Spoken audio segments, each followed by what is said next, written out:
Social media के सभी users को मेरा गुरु तिवारी का नमस्कार। मैं गुरु तिवारी ग्वालियर से आप सभी का ध्यान एक मुद्दे की ओर खींचना चाहता हूं, जो कि एक धार्मिक आस्था है। ग्वालियर में सागरताल रोड पर, सागरताल के बगल से एक मंदिर बना हुआ है, प्राचीन राधा कृष्ण मंदिर, जो कि लगभग 100 वर्षों से बंद था।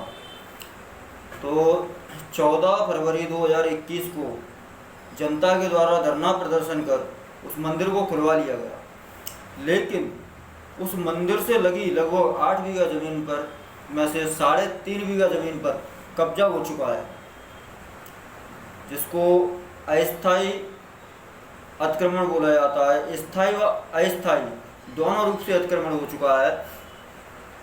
मंदिर की ज़मीन से लगी ज़मीन को लोगों ने रोड में बेच दिया, उस पर अपनी मार्केट बना ली। अभी हाल ही में एक मुद्दा आया था नारायण विहार का, जहाँ कुछ गरीब लोगों ने सरकारी ज़मीन पर मकान बना लिए थे, तो शासन का ध्यान तुरंत उधर चला गया और उन्होंने उनको तोड़वा दिया। कुछ महिलाएं एसपी ऑफिस में गई थी, तो वो रो रही हैं, बिलख रही हैं, बोल रही हैं कि हमारी सारी ज़िंदगी की पूंजी है, हम कहाँ जाएंगे।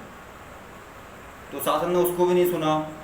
और यहाँ जो व्यक्ति अतिक्रमण कर रहे हैं वो पहले से करोड़पति फर्म है, उनके पास करोड़ों की ज़मीन है, संपत्ति है, होने के बावजूद भी मंदिर की ज़मीन को कब्जा कर रहे हैं।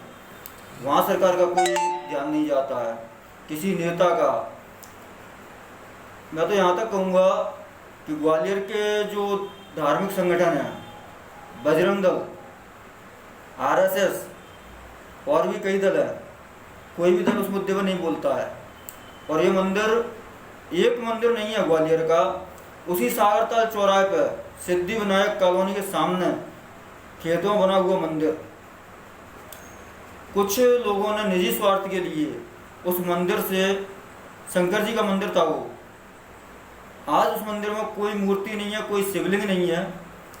अपने निज स्वार्थ के लिए लोगों ने रातों रात उसमें से मूर्तियां ही निकाल दी, और किसी दिन उस मंदिर को ही तोड़ दिया जाएगा। उसमें मूर्ति नहीं है, तोड़ दिया जाएगा।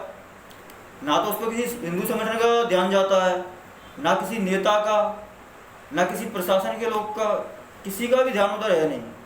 तो मैं सोशल मीडिया के माध्यम से जनता का और एमपी सरकार का और शासन प्रशासन सभी का मैं ध्यान चाहूँगा कि जो मंदिरों की संपत्ति को हड़पने का जो कार्य चल रहा है, उस पर भी थोड़ा ध्यान दिया जाए, लोगों की धार्मिक आस्था से ना खेला जाए। ये काफ़ी पुराने मंदिर हैं जिनकी संपत्ति पर आज अतिक्रमण हो रहा है, और ऐसा नहीं है कि इनके भनक नेताओं को नहीं है या शासन प्रशासन को नहीं है, सभी को है। मैं जिस मंदिर की बात कर रहा हूँ, उस राधा कृष्ण मंदिर के लिए मैंने सीएम हेल्पलाइन पे भी शिकायत की थी। कलेक्टर से मेरे पास फ़ोन आया, लेकिन उन्होंने कहा वही ज़मीन है, आपस में बात करेगा, फ़ोन कट कर दिया। पटवारी के लिए मैंने फ़ोन लगाया, पटवारी ने उस दिन टाला मटोल कर दी, उसके बाद दोबारा कभी फ़ोन ही नहीं उठाया। आखिर ऐसा क्यों होता है? मंदिर की ज़मीन को जहाँ तक मैं जानता हूँ ना तो कोई बेच सकता है, ना मंदिर किसी की निजी संपत्ति है। भाई बीच बाजार में मेन रोड से लगी हुई मंदिर की ज़मीन पर कब्जा हो जाता है और शासन सोता रहता है।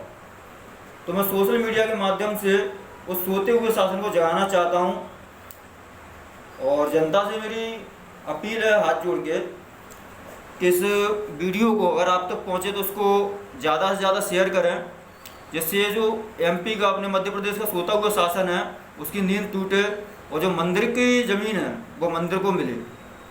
धन्यवाद। जय हिंद, जय भारत, जय श्री राधा कृष्ण।